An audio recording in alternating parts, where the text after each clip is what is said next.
ভারত কি পারবে এই সিরিজটাকে রক্ষা করতে? খেয়াল করে দেখবেন, শুধুমাত্র রান করে কিন্তু আপনি ম্যাচটা জয়লাভ করতে পারতেছেন না। যদি পারতেন তাহলে কিন্তু সিরিজটা 1-1 পজিশনে এখন লেভেল থাকতে পারতো না। 349 করার পরে মাত্র 17 রানের ব্যবধানে আপনি জয় পাইছেন, যেখানে 3 উইকেট আপনি 11 রানের মাঝখানে ফেলে দিয়েছিলেন।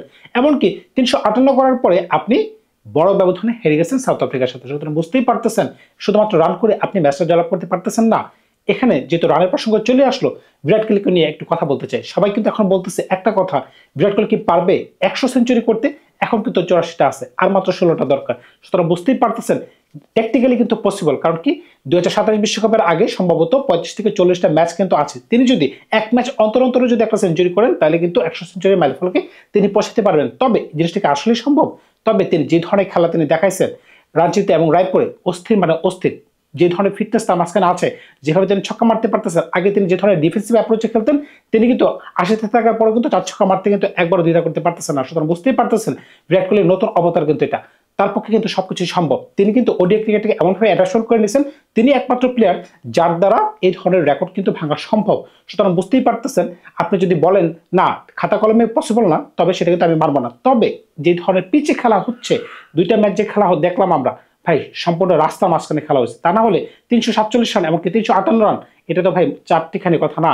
এরপরে আপনার বিপক্ষ দল দেখেন, বিপক্ষ দল এমনভাবে নিতেছে, প্রথম ম্যাচে 3 উইকেট পড়ে যাওয়ার পরে তারা যে ধরনের ব্যাটিং করছে, দুর্দান্ত মানে দুর্দান্ত। এমনকি লোয়ার অর্ডার ব্যাটসম্যানরা, এমনকি বলাররা। সুতরাং বুঝতেই পারতেছেন এই ধরনের পিচে যদি খেলা হয় আর যদি বিরাট কোহলির মতো ব্যাটসম্যান যদি সেঞ্চুরি করতে না পারে, তাহলে কিন্তু এটা দুঃখজনক হবে। এখন টানা 3টে সেঞ্চুরি তিনি করতে পারবেন?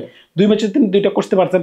এখন কি আগামীকালের ম্যাচে কি তিনি করতে পারবেন? সেটা হচ্ছে দেখার বিষয়। আর যদি করতে পারে তখন কিন্তু এই প্রশ্নের উত্তর কিন্তু আরো জটিল হয়ে যাবে। কারণ কি তখন আর বাকি থাকবে 15টা সেঞ্চুরি। তখন কিন্তু যদি তিনি এমনটাও হয় যে 93, 94, 95টা পর্যন্ত তিনি 2027 বিশ্বকাপে করে ফেলতে পারছেন, তখন কিন্তু আরো 1-1.5 বছর তাকে এক্সট্রা সময় দেওয়া হবে যাতে তিনি 100 সেঞ্চুরিটা করতে পারেন। তবে জিনিসটা খাতা কলমে যতটা সহজ মনে হচ্ছে, বাস্তবে কিন্তু অনেকটাই কঠিন। কারণ কি সচিনের কথা কি আপনাদের মনে আছে? সচিন যখন 99টা সেঞ্চুরি করার পর অনেকদিন ঝুলেছিলেন, প্রায় 1 থেকে 1.5 বছর সময় তাকে লাগছে। আমাদের বাংলাদেশের সাথে তিনি একটা সেঞ্চুরি করতে পারছিলেন লাস্টে একটা, যেইটাতে তিনি 143 বল খেলে সম্ভবত বা 140+ বল খেলে সম্ভবত 100 রান করতে পারছেন। সুতরাং বুঝতেই পারছেন লাস্টের দিকে প্রেসারটা কোন পর্যায়ে চলে আসে। আজকের যে ম্যাচটাতে সিরিজ ডিসাইডার হবে ইন্ডিয়া ভার্সেস সাউথ আফ্রিকা, এই ম্যাচটাতে কিন্তু টেম্বো ফুমা হইতে পারেন এমন একজন ক্যাপ্টেন, যে ক্যাপ্টেন ভারতবর্ষকে কাঁদিয়ে ফেলতে পারে। কারণ কি তিনি কিন্তু ভারতকে হোয়াইট ওয়াশ করে ফেলছিলেন টেস্টে। এমনকি যদি এই সিরিজটাতেও তিনি হারাই দেন ইন্ডিয়াকে ইন্ডিয়ার মাটিতে, তখন কিন্তু সারা বিশ্ববাসী বলবে Temba you are the real king. হ্যাঁ, কোহলি তো কিং ব্যাটিংয়ে, কিন্তু ক্যাপ্টেনের দিক থেকে বর্তমানে টেম্বার নাম কিন্তু সবার উপরে। কারণ কি যদি তিনি হারাইতে পারেন, ইন্ডিয়া যেভাবে খেলতেছে ভাই বলারই তো নেই। আপনি দেখেন বেঞ্চে যারা বসে আছে, 4 জন বসে আছে, ঋষভ পাল, ধ্রুব জুরেল, তিলক বর্মা, আরেকজন আছেন। সুতরাং বুঝতেই পারতেছেন আপনার বেঞ্চে কোনো রিকভারি বলার নাই। আপনি যে কাউকে রিপ্লেসমেন্ট করবেন কোনো সুযোগ নাই। মন্দের ভালোকে নিয়ে আপনাকে যাইতে হবে। আপনি ওয়াশিংটন সুন্দর এই যে একজনকে খেলাইতেছেন, তিনি এক ম্যাচে খেলছেন 4 ওভার, বল করতে পারছেন 4 ওভার, আরেক ম্যাচে বলিং করছেন 3 ওভার। সুতরাং বুঝতেই পারতেছেন এই ধরনের অলরাউন্ডারকে দিয়ে আপনি কোন ধরনের আশা করতেছেন, আপনি তো সেটা বুঝতে পারতেছেন না। এমনকি ম্যাচ জেতার জন্য যে আপনাকে ডিফেন্সিভ মোডে যাইতে হয় কিছু কিছু সময়, ডিফেন্সিভ মোড কোনটা? আপনাকে রান আটকাতে হবে। আপনি যদি সবসময় মনে করেন যে না আমি ফ্ল্যাট উইকেট নেওয়ার চেষ্টা করবো, তখন কিন্তু হচ্ছে না ভাই। আপনি যদি এই সাউথ আফ্রিকার টিমটাকে দেখেন, এ টু জেড কিন্তু সবাই কিন্তু মোটামুটি টুকটাক ব্যাটিং করতে পারে। টুকটাক শব্দটি ইউজ করছি, কিন্তু তার কিন্তু মাইটি পাওয়ারফুল এবং মাইটি ইফেক্টিভ। খেয়াল করে দেখবেন, রায়ান রিকটুলেন বলেন, এডিন মার্করাম বলেন, এডিন মার্করামের ওই দিনের যে সেঞ্চুরিটা ছিল দুর্দান্ত মানে দুর্দান্ত। তিনি যদি নিজেকে আরেকটু ইমপ্রুভমেন্ট করতে পারেন, তিনি কিন্তু ব্যক্তিগতভাবে আরো উচ্চ শিখরে যেতে পারবেন। কিভাবে? তিনি যদি একটু পুল শট মারতে যান ইন্ডিয়ান কন্ডিশনে, তাকে কিন্তু একটু বেন্ড লো হয়ে খেলতে হবে। কারণ কি তিনি যখন আফ্রিকাতে খেলেন, আফ্রিকা কিন্তু বল পড়ার পরে এই জায়গাতে বল চলে আসে, তখন কিন্তু আবার কাট গোলা বলেন বা কাবার উপর যে শটগুলো খেলেন, তিনি কিন্তু একদম সোজা হয়ে দাঁড়ায় খেলতে পারতেছেন। কিন্তু যখন আপনি এশিয়ান কন্ডিশনে খেলবেন, কারণ এশিয়ান কন্ডিশনে বলাররা একটু নিচু মানের থাকে, নিচু মানে হাইটের নিচু, এমনকি বল একটু নিচু হয়। যখন আপনি কুলদীপের বলে একটা লং অনার দিয়ে আপনি পুল শট মারতে যাবেন, যদি আপনি একটু বেন্ড হয়ে খেলতে পারেন, তখন কিন্তু আপনার ব্যাটের মাঝখানে বলটা লাগতে পারে। আর যদি আপনি এভাবে খেলতে থাকেন, তখন কিন্তু ব্যাটের এইদিকে লাগার পরে আপনি কিন্তু ব্যাটের একদম নিচ প্রান্তে লাগতে পারে। এই কারণে কিন্তু এই সকল প্লেয়াররা কিন্তু একটু ফেসে যেতে পারে। কিন্তু যদি তারা একটু অ্যাডাপশন করতে পারে যে না, মার্কিনসনের মতো লম্বা প্লেয়ার যে কিনা প্রায় অলমোস্ট 7 ফুট লম্বা, তিনি যদি একটু নিজেকে ব্যান্ড করে একটু খেলতে পারেন, তখন কিন্তু তার কিন্তু ইন্ডিয়ান বলারদের প্রতি আরো চড়া হতে পারে। কিন্তু ইন্ডিয়ার বলারই তো নাই। আপনি দেখেন আর্শদীপ সিং, হার্ষিত রানা, প্রসিদ্ধ কৃষ্ণা কিন্তু আমার বলারই মনে হয় না। তবে গতবারে আইপিএল দেখে মনে হয়েছিল তিনি নিজেকে একটু ইমপ্রুভমেন্ট করতে পারছেন, কিন্তু এবারে সিরিজ দেখে মনে হচ্ছে যে তার মতো বাজে বলার আর বিশ্বে হইতেই পারে না। 358 রান যদি ব্যাটসম্যানরা আপনাদেরকে নিয়ে দেয়, এরপর যদি আপনারা আপনাদেরকে বলেন যে আমরা ডিউর কারণে ম্যাচটা জয়লাভ করতে পারি না, ভাই খেলা ছেড়ে দেন।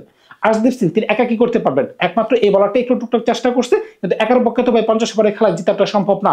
সুতরাং বুঝতেই পারতেছেন বাকি বলাররা যদি একে অপরকে ব্যাক না করে তাহলে কিন্তু সম্ভব হচ্ছে না। ব্যাটিং অর্ডার নিয়ে যদি আসেন, ইন্ডিয়া ব্যাটিং অর্ডার নিয়ে কোনো ইস্যুই নাই। যদি ইস্যু থাকতো তাহলে প্রথম ম্যাচে 349 রান করতে পারতো না, এমনকি দ্বিতীয় ম্যাচে 2টা সেঞ্চুরি আসতো না, এমনকি 308 রান করতে পারতো না। হ্যাঁ, এখানে কিন্তু কথা আছে, খেয়াল করে দেখবেন যখন কোহলি আউট হয়ে গেছিল 39 ওভারে, 29তম ওভারে যখন 286 রান ছিল, তারা কিন্তু পরবর্তী 11 ওভারে রানই করতে পারেনি। কেন করতে পারেনি? ওই যে অলরাউন্ডার খেলতেছেন আপনি, 6 নম্বরে, 7 নম্বরে, 8 নম্বরে আপনি দেখেন, আপনি যে ধরনের অলরাউন্ডার খেলাতেছেন, রবীন্দ্র জাদেজা তিনি কিন্তু এখন আউট অফ টাচ কিভাবে বললাম? হ্যাঁ, তিনি কিন্তু ওই ম্যাচে রান করতে পারছেন, কিন্তু তার তো বয়স হয়ে গেছে ভাই, তিনি না বল করে কিছু করতে পারতেছেন না ব্যাট করে তেমন কিছু ইফেক্টিভ কিছু করতে পারতেছেন। হ্যাঁ, ইফেক্টিভ বলতে কোনটা হচ্ছে, আপনি যদি 45 থেকে 50 ওভারের মাঝখানে ব্যাটিং করেন, আপনাকে 20 বল খেললে 50 রান করতে হবে, ওই ধরনের ইনস্টিং খেলতে পারতেছেন না, এমনকি উইকেট টেনে নিতে পারতেছেন না, তিনি ডিফেন্সিভ ওয়েতে যাচ্ছেন, এমনকি সাউথ আফ্রিকান ব্যাটসম্যানরা তাকে এমনভাবে মারতেছে, তুলোধনা করে ফেলতেছে। এমনকি স্পিনাররা যদি মাঝখানে উইকেট নিতে না পারে, ওয়াশিংটন সুন্দর বলেন, কুলদীপ যাদব বলেন, তাই কিন্তু হচ্ছেই না। আর উপরের ব্যাটিং অর্ডার মোটামুটি সলিড আছে, কারণ ঋতুরাজ গায়কোয়াড় যেভাবে 4 নম্বর পজিশনে 4 ছক্কা মারতে পারছেন, এমনকি 80 বলে সেঞ্চুরি করতে পারছেন, সুতরাং বুঝতেই পারতেছেন এখানে পরিবর্তনের কোনো সুযোগ নাই। কিন্তু আমার কাছে কেন যেন মনে হচ্ছে আজকে ওয়াশিংটন সুন্দরের জায়গা হবে না, বা এই ম্যাচে ওয়াশিংটন সুন্দরের জায়গা হবে না, তার জায়গা হয়তো বা তিলক বর্মা কিংবা ঋষভ পান্তের মতো ড্যাশিং ব্যাটসম্যানকে আমরা দেখতে পারি। তবে এই যে 4 ওভার তিনি বোলিং করেছিলেন, আগে ম্যাচে 3 ওভার করেছিলেন, এই যে 7টা ওভার 2টা ম্যাচে তিনি বল করতে পারছেন, এই 7টা ওভার কোন বলারকে দিয়ে পূরণ করবেন সেটি চিন্তায় কিন্তু আছে ভারত। সুতরাং বুঝতেই পারতেছেন একমাত্র হার্দিক পান্ডিয়া না থাকার কারণে দলের যে ধরনের ভারসাম্য নষ্ট হয়ে যাচ্ছে, আর প্রিমিয়াম বলার জাসপ্রীত বুমরা না থাকার কারণে কিন্তু ভারত একটু চিন্তায় থাকবে। সুতরাং বুঝতেই পারতেছেন ভারত এই ধরনের পিচে কিন্তু খেলায় কিন্তু একটু দুর্বল। আপনি যদি মনে করে থাকেন দুবাইতে ভারত যে ধরনের ডোমিনেটিভ পজিশনে ছিল, কারণটা কি ওইখানে ফ্ল্যাট উইকেট ছিল না, কিন্তু টার্নিং ট্র্যাক ছিল, যেখানে একজন প্রিমিয়াম পেস বোলার দিয়ে বাকিগুলা স্পিন দিয়ে চালিয়ে দেওয়া যাইতো। কিন্তু এখন যে ধরনের ডিউ কন্ডিশন, ভাই ডিউ কন্ডিশনটা কেন আমরা বলি? ডিউ কন্ডিশনটা আমরা যখন ছোট থেকে বড় হয়েছিলাম ওই কথা তো আমরা বারবার শুনতাম না, তাহলে ইদানিংকালে কেন আমরা শুনি যে ডিউ কন্ডিশন? এটা তো ভাই কথা না, এখন তো বলাররা বিশা বল দিয়ে প্র্যাকটিস করে, কারণ কি তারা তো জানে মাঠে ডিউ থাকতে পারে। সুতরাং বুঝতেই পারতেছেন এটা একটা অজুহাত। কেএল রাহুল যে কথা বলছেন যে আমরা গত ম্যাচে ডিউর জন্য হারছিলাম, এটা অ্যাকসেপ্টেবল না। তো আজকের ম্যাচে কিন্তু ভারতের তেমন কোনো পরিবর্তন করার আসলে সুযোগ নেই, শুধুমাত্র ওয়াশিংটন সুন্দরের জায়গায় কিংবা রবীন্দ্র জাদেজার জায়গায় হয়তোবা একজনের জায়গায় আপনি পরিবর্তন করতে পারবেন। আবার দুজনকে যে বসাই দিবেন সেই সুযোগও নাই। যদি বসাই দেন, দুজনকে যদি বসাই দেন, তাহলে নীতিশ কুমার রেড্ডিকে দলে নিতে হবে। তবে নীতিশ কুমার রেড্ডি কি 8 থেকে 10 ওভার এনে দিতে পারবেন কিনা সেটাও কিন্তু একটা চিন্তার বিষয়। তবে আমি কিন্তু মনে করি যে সাউথ আফ্রিকা কিন্তু আজকের ম্যাচের ফেভারিট, কারণ কি যেভাবে তারা আগের ম্যাচটা জয়লাভ করতে পারছে, এটা কিন্তু ভাই নিঃসন্দেহে প্রশংসার দাবিদার। যদি কোনো কারণে সাউথ আফ্রিকা আজকের ম্যাচে টস জয়লাভ করে আর যদি তারা পরে ব্যাটিং করার সিদ্ধান্ত নেয়, তবে নিঃসন্দেহে, আর যদি ভারত এই ধরনের পিচ বানায়, রোডের মতো পিচ বানায়, আর যদি বিরাট কোহলি সেঞ্চুরি করতে পারে, তখন কিন্তু ভাই অনেকের মুখে কথাটা কিন্তু আরেক মাত্রায় বেড়ে যাবে যে সেঞ্চুরি কি তিনি 100টা করতে পারবেন? খাতা কলমে সম্ভব, প্র্যাকটিক্যালি সম্ভব, কিন্তু বাস্তবে সেটা বাস্তবায়িত করা সেটা একটু কঠিন হতে পারে। কারণ কি 15টা সেঞ্চুরি বা 16টা সেঞ্চুরি আপনি 30-35টা ম্যাচের মাঝখানে বা সর্বোচ্চ 40টা ম্যাচের মাঝখানে করাটা একটু টাফ হতে পারে, কারণ কি সকল বোলিং লাইন আপ কিন্তু এরকম হবে না, সকল পিচ কিন্তু এরকম হবে না। কিন্তু তারপরও কিং কোহলি ভাই, কারণ তিনি যেভাবে ওডিআই ক্রিকেটকে অ্যাডাপশন করতে পারছেন বা তিনি যেভাবে খেলতে পারতেছেন, তিনি যদি এখন তার ফর্মের পিকে চলে যান আবার, যেটা 2016, 17, 14, 15-তে ছিল, তখন কিন্তু ভাই অন্য লেভেলের কোহলিকে আমরা দেখতেও পেতে পারি। তখন কন্ডিশন ম্যাটার করবে না, তবে তার দ্বারা পসিবল, আপনি সেটা অস্বীকার করতে পারবেন না। ধন্যবাদ সবাইকে, ভালো থাকবেন আপনারা। যদি আপনাদের কাছে মনে হয় যে কোহলি পারবে না, সেটাও কমেন্টস করে জানাতে পারেন। আর এই সিরিজে কে জয়লাভ করতে পারে, ইন্ডিয়া নাও আফ্রিকা, সেটা কিন্তু আপনারা জানাতে পারেন। তবে আমার কাছে কেন জানি মনে হচ্ছে ইন্ডিয়া 50-50 চান্স রয়েছে, এমনকি সাউথ আফ্রিকার কাছে 50-50 চান্স রয়েছে। ধন্যবাদ সবাইকে, ভালো থাকবেন আপনারা। নতুন কোনো গল্প নিয়ে খুব শীঘ্রই হাজির হবো আপনাদের সাথে।